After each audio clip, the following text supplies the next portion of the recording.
بسم اللہ الرحمن الرحیم۔ السلام علیکم ورحمۃ اللہ وبرکاتہ۔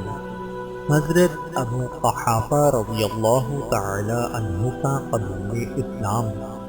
یہ حضرت ابو بکر صدیق کے والد تھے۔ حضرت اسماء بنت ابو بکر فرماتی ہیں، فتح مکہ کے دن حضور صلی اللہ علیہ وسلم نے حضرت ابو قحافہ سے فرمایا، آپ مسلمان ہو جائیں، سلامتی پالیں گے۔ حضرت اسماء فرماتی ہیں، جب حضور مکے میں داخل ہوئے اور اطمینان کے ساتھ مسجد میں بیٹھ گئے تو حضرت ابو بکر صدیق اپنے والد ابو قحافہ کو لے کر آپ کی خدمت میں حاضر ہوئے۔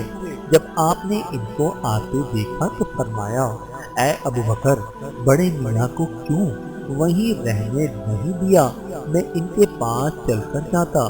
انہوں نے عرض کیا، یا رسول اللہ صلی اللہ علیہ وآلہ وسلم، ان پر زیادہ حق بنتا ہے کہ یہ آپ کے پاس چل کر آئیں۔ یہ نسبت اس کی کہ آپ ان کے پاس چل کر تشریف لے جاتے۔ چنانچہ حضور صلی اللہ علیہ وآلہ وسلم نے ان کو اپنے سامنے بٹھایا اور ان کے دل پر اپنا ہاتھ رکھ کر فرمایا، آپ مسلمان ہو جائیں، سلامتی پالیں گے۔ چنانچہ حضرت قحافہ مسلمان ہو گئے اور کلمہ شہادت پڑھ لیا۔ جب حضرت ابو قحافہ حضور صلی اللہ علیہ وآلہ وسلم کی خدمت میں لائے گئے تو ان کے سر اور داڑھی کے بال بالکل سفید تھے۔ آپ نے فرمایا، اس سفیدی کو بدل دو لیکن کالا خضاب نہ کرنا۔